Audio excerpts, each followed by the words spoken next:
Good afternoon, ladies and gentlemen. At this time, I would like to ask you to begin finding your seats, because lunch will be served in just a few moments. I hate to break in such great conversation, but it is time we begin our program. As with everything else that's happening this year, the Hall of Fame event requires that we be mindful of masking and social distancing practices. I'm sure you've noticed that we have reduced the number of people in attendance today to maintain appropriate distancing. And as you take your seats, we ask that you help us protect everyone's health by keeping your mask on until our meals are served. Also, please feel free to use the hand sanitizer stations that are available for your convenience. I'm Jim Anderson, and I have the privilege of serving as your Master of Ceremonies for this Springfield Public Schools Hall of Fame Awards Luncheon. We are so pleased that you are able to join us today in person to celebrate the 11th Annual Springfield Public Schools Hall of Fame Luncheon. With the evolving circumstances surrounding COVID-19 in our community, we were prepared to host this event virtually this year. Thankfully, though limited in number, we can gather today to pay proper tribute to inductees of the class of 2020. Inductees Mr. Earl Coleman and Mr. Steve Grant. Both Mr. Coleman and Mr. Grant have applied the quality education they received at Springfield Public Schools, complemented by their talents and charisma, to make a significant and memorable impact on the lives they touch. This event would not be possible without the generosity of our sponsors. So I'd like to take a moment to thank our platinum, gold, and silver sponsors. Please hold your applause until I list them all. We thank you to presenting sponsor once again, 417 Magazine. Other sponsors include Foundation for Springfield Public Schools, AdSmith Marketing and Advertising, and KY3. We're grateful for your continued support. Let's recognize our sponsors with your applause, if you would, please.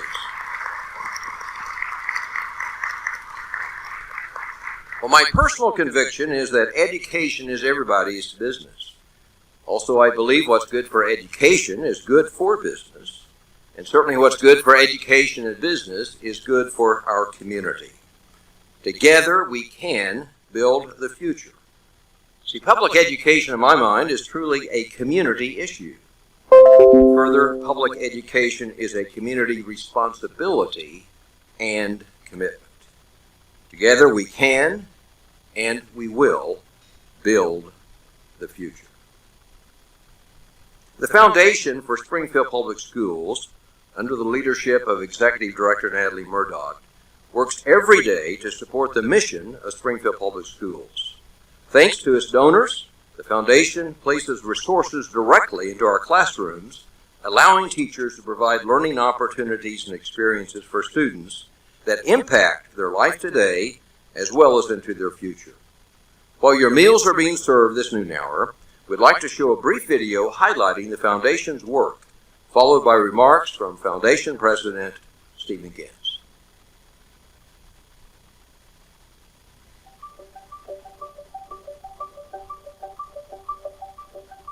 Since 1990, when the Foundation for Springfield Public Schools was formed, it has provided over $17 million to support Springfield Public Schools. Its mission is to raise, manage, and distribute funds to benefit the students of our district. It exists to promote educational excellence for every student by working with the public school system and the community. The Foundation for Springfield Public Schools helps to bridge the gap between funding and education by connecting our community and connecting our alumni with the needs of the district. The financial support that the Foundation provides, whether through direct donations to specific projects or to one of the many funds that we manage, helps to ease the burden of teachers.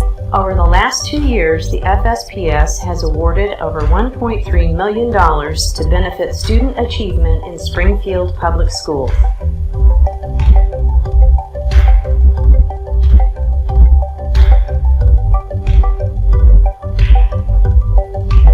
The FSPS provides grant opportunities for educators through its grant programs, Back to School, and Pick a Project.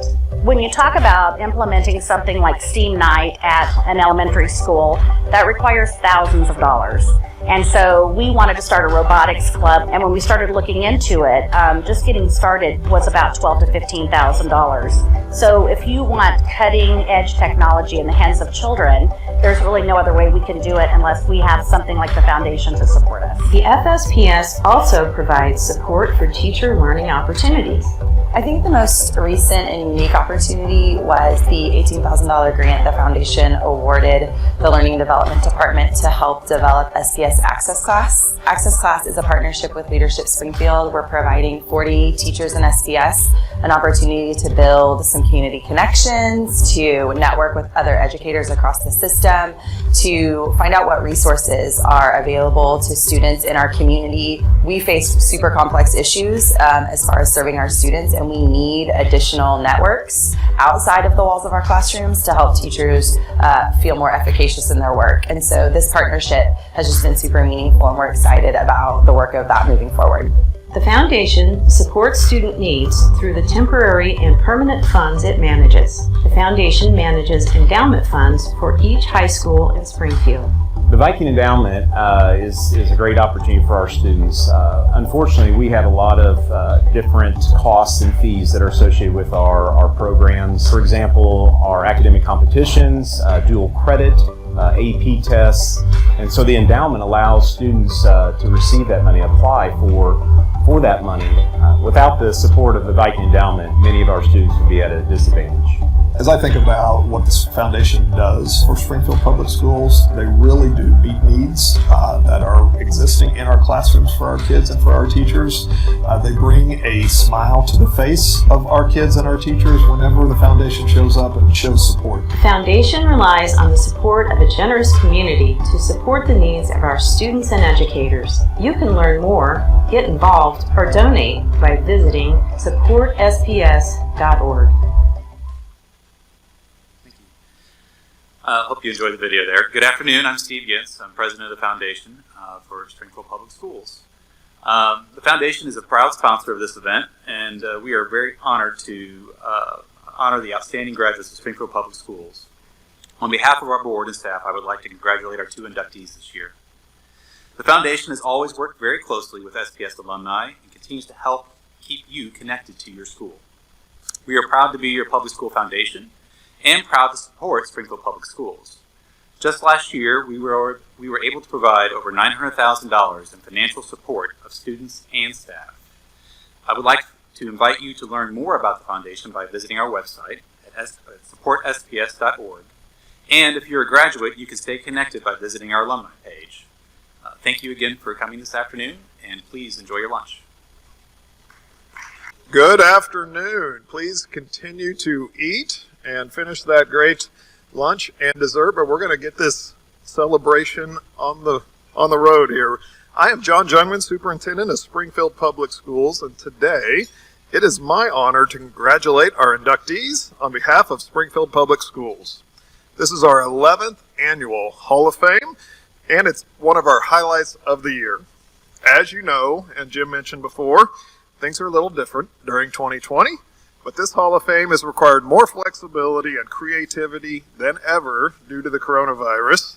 Those of you who are regular supporters of the Hall of Fame know that by scanning this room, it is normally double this full. We are normally packed wall to wall for this event. Our crowd's a little smaller and we're wearing face masks, which reminds me, after you finish your meal, if you'll do me a favor and put that back on as we protect each other and comply with our city's expectations for events like these.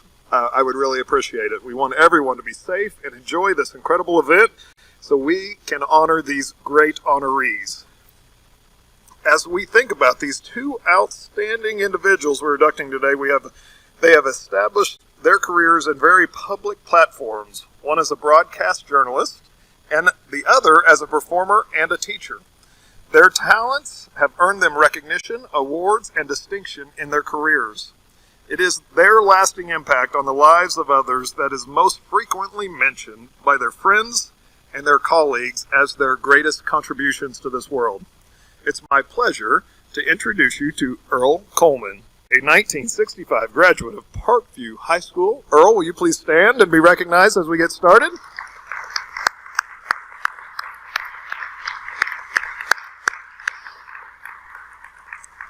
We will get to hear more about Earl and from him in here in just a little bit. Our second inductee is not with us.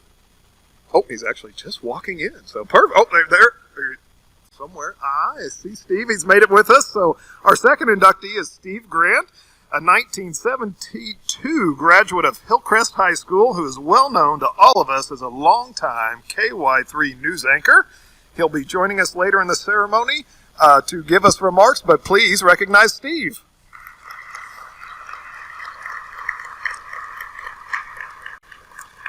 I'd also like just to take one moment to acknowledge a group of individuals who served on the Hall of Fame Selection Committee.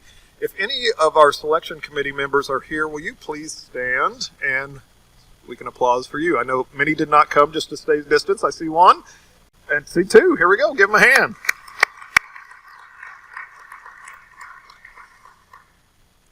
As I mentioned earlier, we have been honoring SPS alumni for 11 years. We're fortunate to have with us today an inductee from the 2015 Hall of Fame class. Please help me welcome Susan Everett Provence, who is a 1971 graduate of Glendale High School. The accomplishments of all of our inductees, current and past, are an inspiration for current and future students that we have in Springfield Public Schools. And we are very fortunate to have a few of our students that have joined us today. They join us as special guests, as ushers, and escorts for our inductees. If you are a current SPS student in attendance today, will you please stand? All right, give our students a hand. We look forward to all the amazing things that you will do in your futures. I would like to also acknowledge our Board of Education. If you're present, I'll mention all 7 members' names and ask them to stand, and then we'll thank them at the end with applause. President Alina Leonard, Vice President Denise Frederick, Jerry Lee, Jill Patterson, Bruce Renner, Charles Taylor, and Sharita Thomas Tate. Please give them a hand for their service to our schools. And finally, I'll close by thanking you for coming today and being a part of this great celebration. Because of your continued support for not only these inductees, but for Springfield Public Schools and our 25,000 students, we are able to make a difference in the lives of this community today and for generations to come. With that, Jim, if you'd come back to the podium, I think it's time to learn a little bit more about our inductees.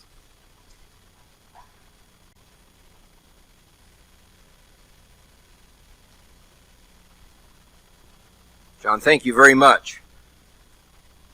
In addition to today's ceremony, Springfield Public Schools Hall of Fame inductees will be recognized through a plaque dedication, and those plaques will be proudly displayed on the walls of Hillcrest and Parkview High Schools. An additional plaque with their names will also be displayed at the district's administrative office. Now, the moment we've all been waiting for. Some of you have had the honor of knowing our inductees personally, but you're well aware of those personal and professional accomplishments. For those who have not had that privilege, I think you're in for a real treat today. I have no doubt you will leave here today inspired by their contributions.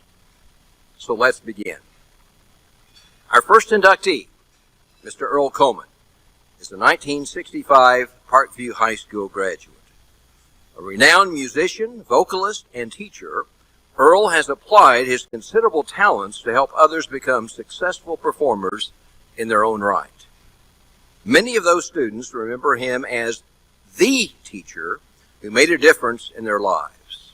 Thanks to his guidance and coaching, some of them have been nominated for Oscar, Emmy, Grammy, and Tony Awards and performed in opera houses, musical theaters, and symphonies across this country. Earl recently retired from Columbus State University in Georgia, where he served as faculty scholar chair and voice, and also dean. Direct your attention to the screens, and join me in watching a video which highlights Earl's life through interviews with those who know him personally and professionally.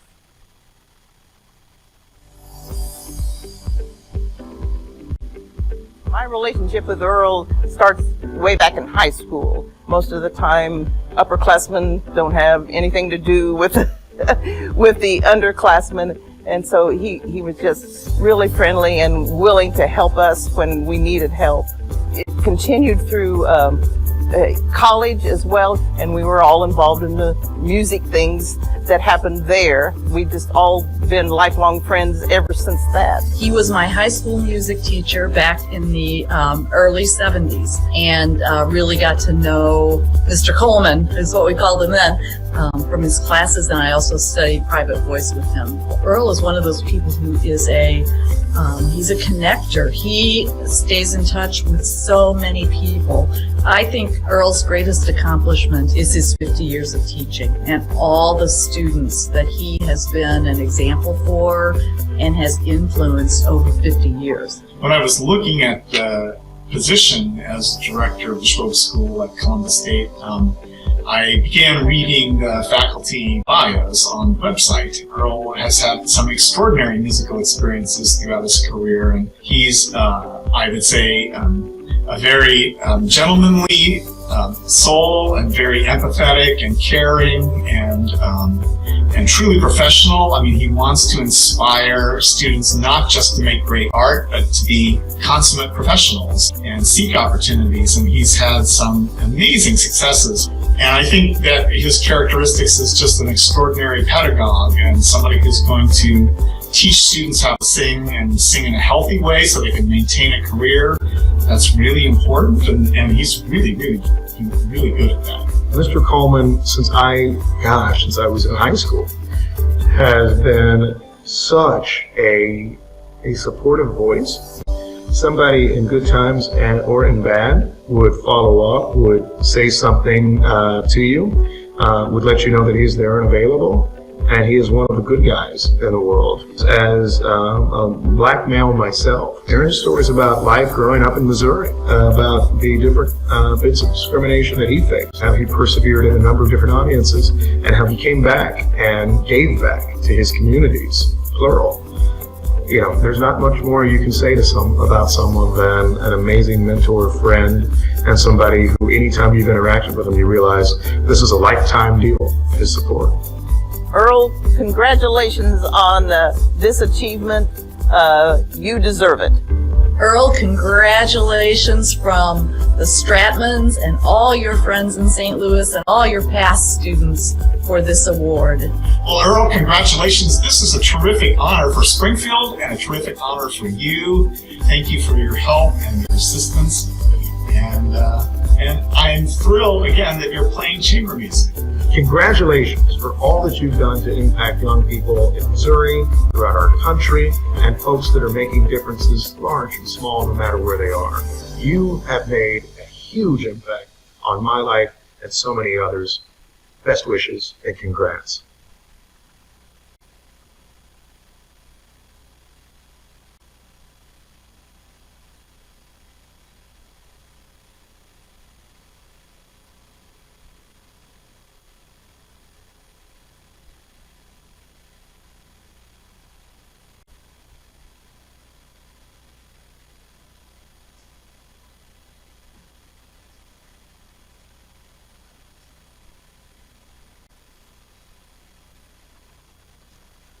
My name is, I guess I should take this off. My name is Susan Kirby, and I am speaking on behalf of all the friends that Earl grew up with, and I call his tribe, his orchestra tribe. So, so many people were behind your nomination. You would be surprised. It was a big discussion, and you know, it was very positive, and that's why you're here today. The reason why I wanted to be part of that is, having worked at jury for 30 years, I witnessed how important the faculty can be to a student. And first of all, with excellent teaching, encouragement, mentoring, door opener, and lifelong coaching. So it's always wonderful to see a faculty person be so proud of the accomplishments of their students. They would just glow. And I bet you glowed a lot during your career. You know, one of your greatest gifts I have known about and been fortunate to be part of is your ability to make friends and to keep friends for your life. And you have that ability to stay in contact. Right now we can't have your hugs, but your hugs are wonderful. And all of us have been amazed at your talent through so many of your friends you've known since junior high, Parkview High School Orchestra, through the all-city orchestras that you performed in, and a bunch of you all were up at Mizzou. So you just kind of hung together for a long time. And the thing that just rolls off of you, is that you truly, truly believe that music is joy and that music is soul. And it's one of the greatest lessons that you've taught to so many people. One other thing, and any of you all who are on social media, okay, when it was posted that Earl was going to be inducted,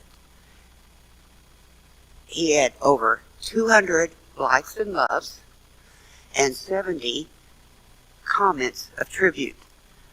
And I thought, well, that's the most I've seen other than that wasn't a political post. I was impressed. But one of the things I remember the most is our friend Dr. Mick McCorkle, who lives in Texas. And he wrote, Earl, you have been a blessing to all your students, friends, colleagues throughout your life. Congratulations. So I want to introduce a student who is going to escort you to here. Then you can talk. Thank you. Jacob Woodeel, would you come and take our good friends by the hand? Jacob, you go to Hillcrest, is that right? Parkview, I thought that was right. Go Vikings.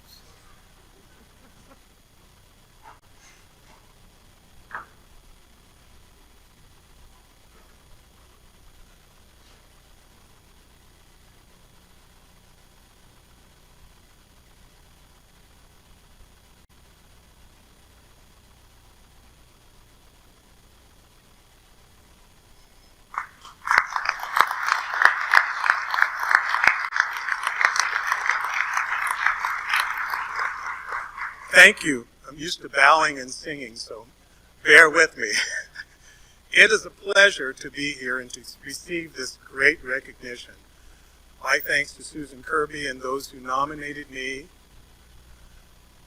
the selection committee, Magazine 417, and the Foundation for Springfield Public Schools. Thank you so much for this honor.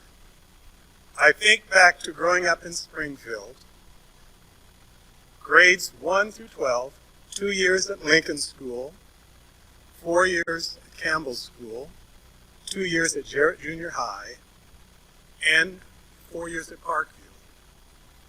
And I look back on my life and thank my mother, my father. My mother took us to the library every Monday afternoon. And we had dinner and we learned etiquette. She was the etiquette queen.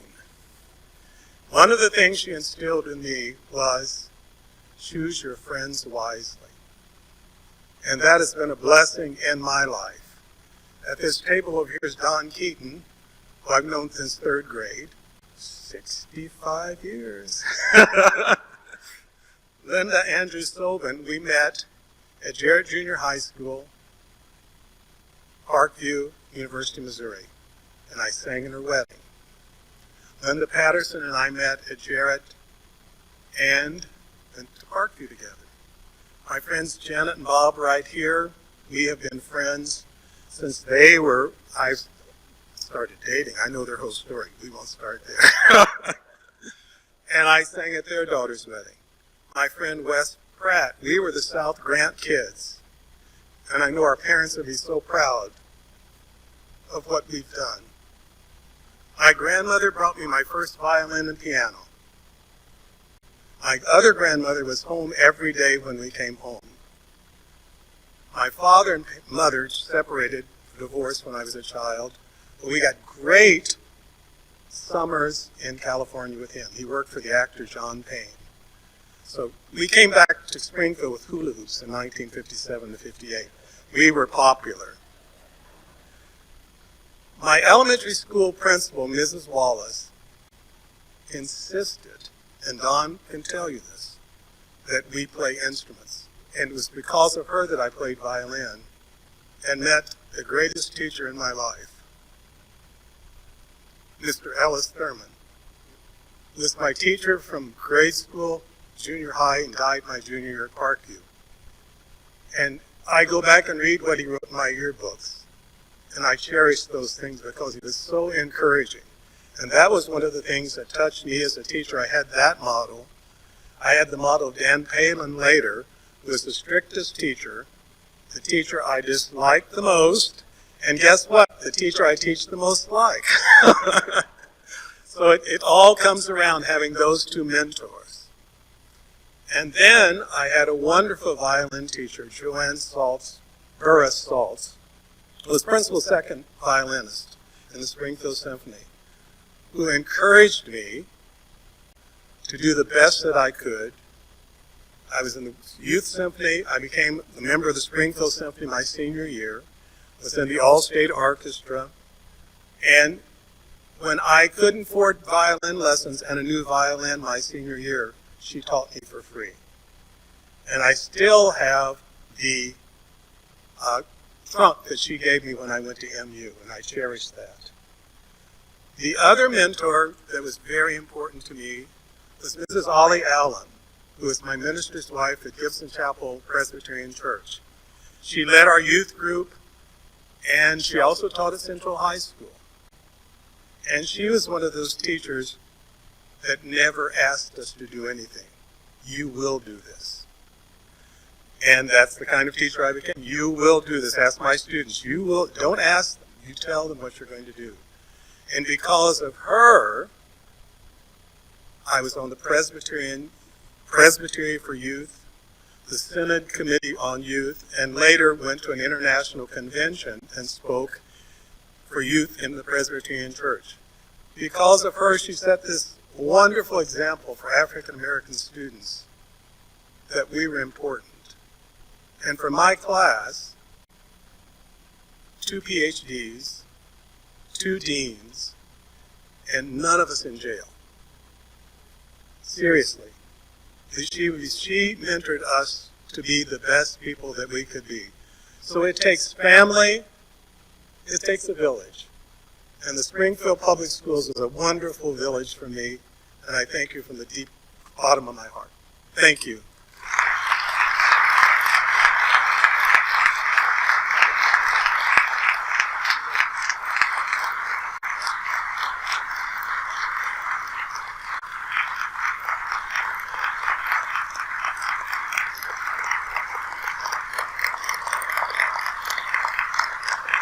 Absolutely. Earl Coleman, ladies and gentlemen. Congratulations again, sir, and thank you so much for those comments. Very inspirational, to say the least. Susan Kirby, thanks very much for your introduction of Earl, and Jacob, thanks very much for being our student escort today as well. Well, the next individual being recognized is Dr. Steve Grant, Hillcrest High School class of 1972. Committed to developing his skills as a newscaster, Steve began working at KTXR Radio in the 10th grade.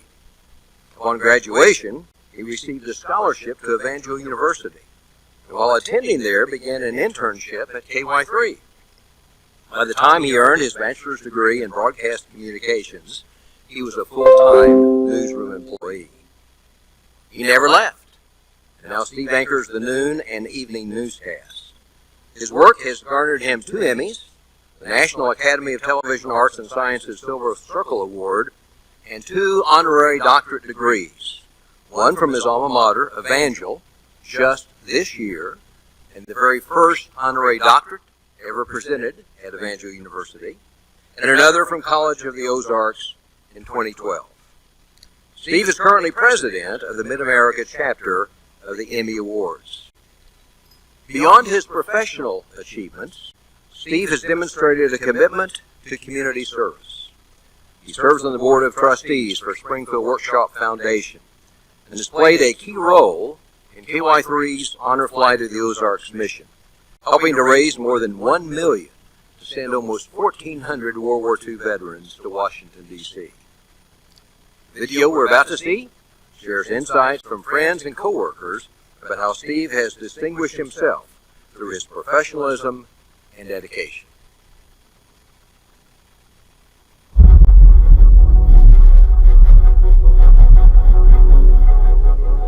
I actually knew Steve before KY3. We go back about 40 years. I was a student at Drury. When somebody with a voice and a presence like Steve Grant walks into the classroom, everybody knows him. You know, so we knew Steve right away. I guess it was about 1974 when he landed his job here at KY3. And the rest is history for him. Television was such a magical... I first met Steve Grant, like everyone else does, on television, because I would come home to my parents' house in Springfield, Missouri, about every weekend when I was working in Joplin at a TV station there. And so I had a very personal experience with Steve, just getting to know him on the news and actually really admiring him and trying to pattern myself after him while I was working in a smaller market in Joplin. I think the first impression of Steve, he's a lot funnier than people know him to be. And I mean that with all respect. But I think a lot of times people think Steve is just all business and no fun. And Steve has a wonderful sense of humor. But at the same time, he's very serious. So out of the blue, these wisecrack jokes will come out. And some people have asked me what Steve Grant, how I would describe Steve Grant to someone who had never met him. As he's a perfectionist, but he's gracious to those who don't measure up at first. You know, and then he really presses that standard of bringing people up to speed and making sure that they're doing their job correctly. I use the word meticulous to describe him in one word, but I have to think another way to describe Steve is caring. He's a man of integrity. He knows how to give back to the community in ways that make a positive impact. I think when you look at everything Steve has done for the community and for organizations, and I think, you know, that comes across in some ways when you see them on TV, you see the anchors, you see Steve, you know, that they give back to the community in many, many ways. But I think what gets overlooked a lot is that really is Steve. That is the true Steve. Once he started here at KY3, this became his mission, and the Ozarks became his family, and he cares. I think Springfield Public Schools have made a good choice. Steve is certainly well known in the community, he's well respected, and he is one that I think is good to hold up to our students and say, here's someone you can emulate. He's left a legacy wherever he has gone, throughout school years, throughout college, throughout specials, throughout working with the Emmy Awards. He's a genuine individual that leaves a lasting impression in your mind, and it's a good impression. It's somebody you want to be able to call friend. Now, Steve, I know this is going to ring true to you, but you were the anchor on many occasions. What we'll do is say, and from us to you, bonjour, Steve Grant, good sports.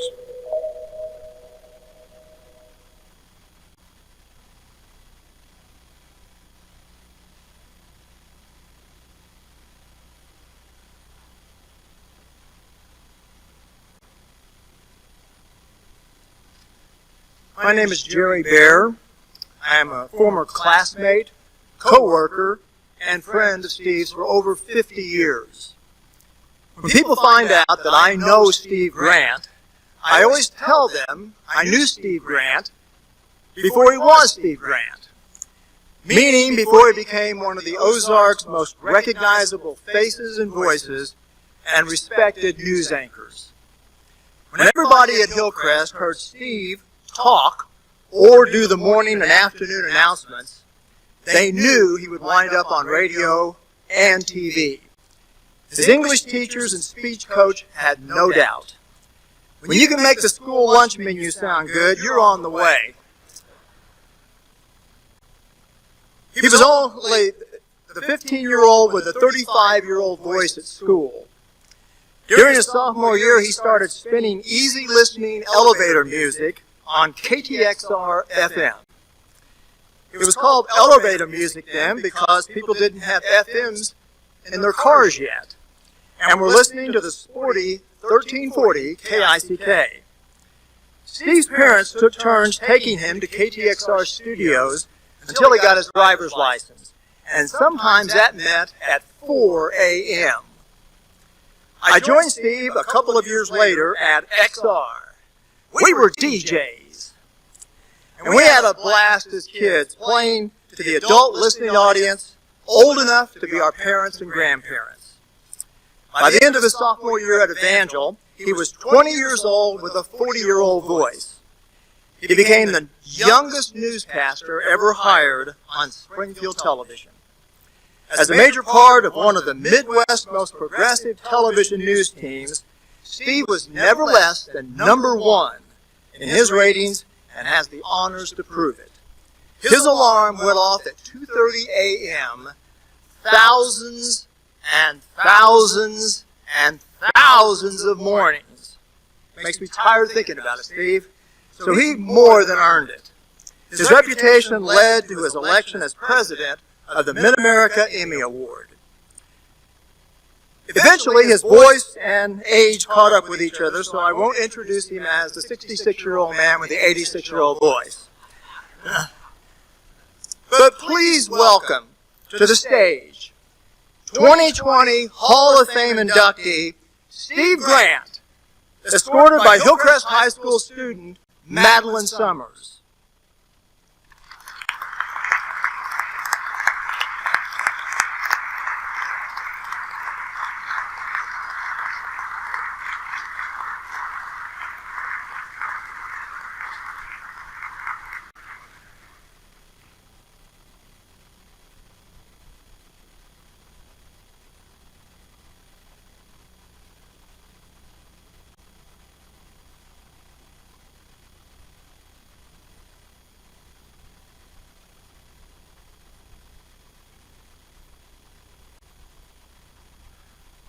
I'm not a doctor and I don't play one on TV.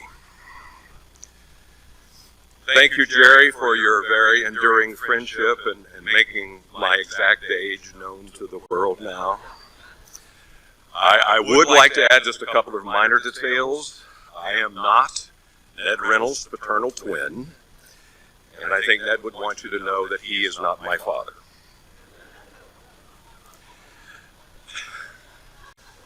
He's not here, I hope. All right. There are two great honors in life.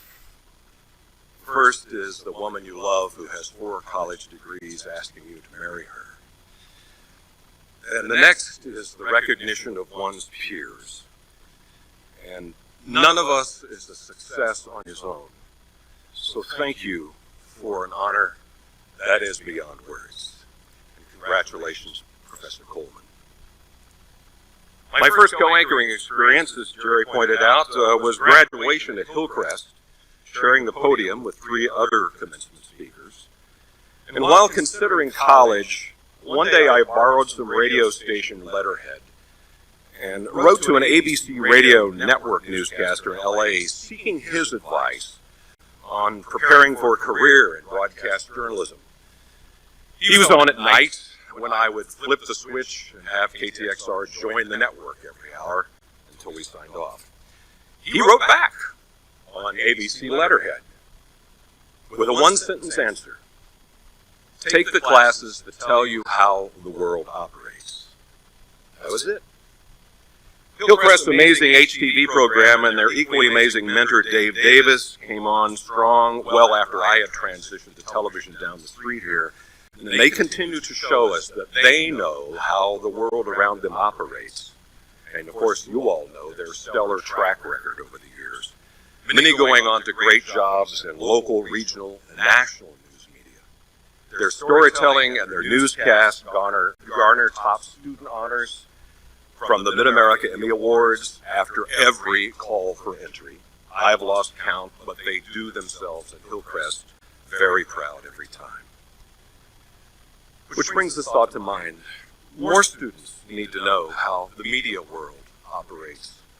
Stanford University's Cyber Policy Center is tracking the disinformation and misinformation that floods social media 24/7 and certain talk radio and cable channels every day. And with 1 billion cell phones, everybody is an action news reporter, a commentator, or a publisher. Just for example, Stanford found that when a particular meme has begun to travel from one online platform to the next, identifying its origins is often impossible. More important is how a targeted audience acts in response. We are seeing and hearing more often how one particular nation knows how to do this very well. Fortunately, Twitter, YouTube, and Facebook have become more active in removing and flagging inflammatory and divisive content. So now these days, with students across the Ozarks and nationwide virtual learning more common than ever before, I learned something the other day that I didn't know.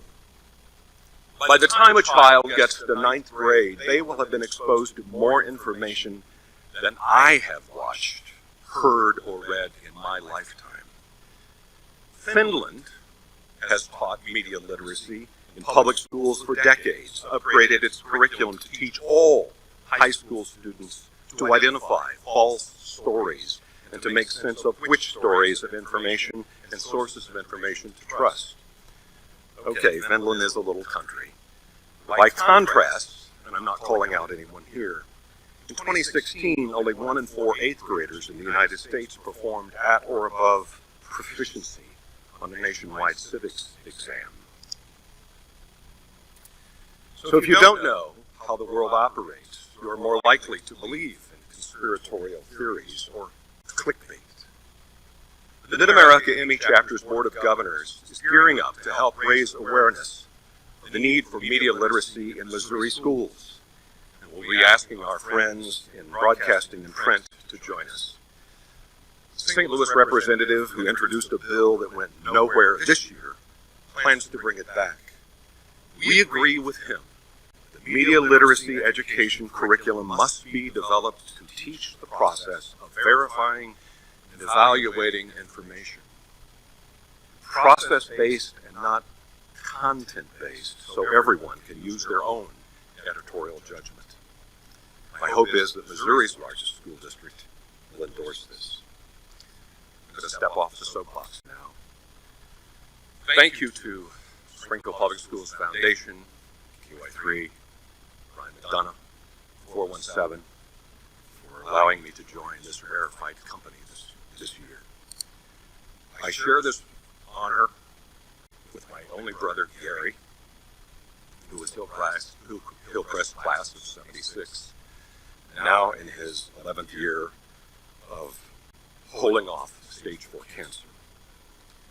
I also share this with the frontliners in our hospitals, in our classrooms, those across the Ozarks who are creating opportunity in the midst of a rogue microbe that keeps roaming.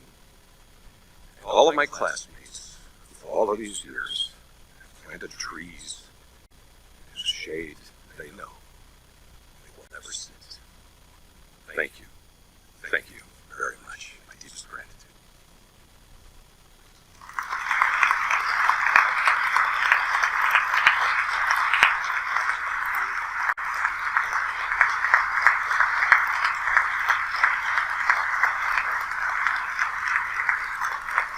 Dr. Steve Grant, ladies and gentlemen. Steve, congratulations again. Jerry, thanks very much for that introduction, and Madeline, thanks very much for being our student escort today. Gosh, I think back in 1971, I was privileged to be a student teacher with Gail Wiggins at Hillcrest High School. That's where I did my student teaching. So Jerry and Steve, you may have been in that class, and I don't even recall that back in 1971. That's been a long time ago, but tremendous comments, and we appreciate that very much. Folks, thank you for attending the 11th Annual SPS Hall of Fame Awards Luncheon to celebrate these outstanding Springfield Public Schools graduates. Let's give another round of applause to Springfield Public Schools Hall of Fame class of 2020. Earl, Steve, would you stand? Let's recognize again Earl, Steve, thanks very much. Thank you all.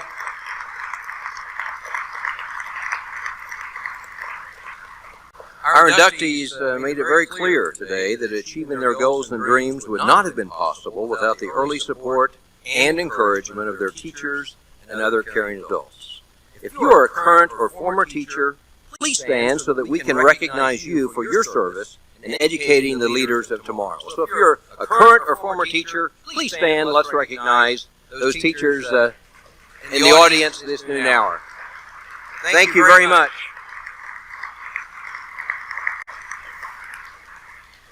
Well, as many of you know, Dr. John Jungman recently announced his retirement from Springfield Public Schools.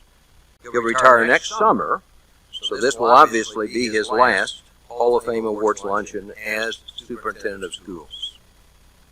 John, we thank you so much for the extraordinary dedication and commitment and leadership you provided and are providing to Springfield Public Schools. Your work has made the future so much brighter for the kids of SPS. Your legacy will be thousands of people who will be better citizens and better people because you cared. We thank you and we honor you, Dr. John Jungman, ladies and gentlemen.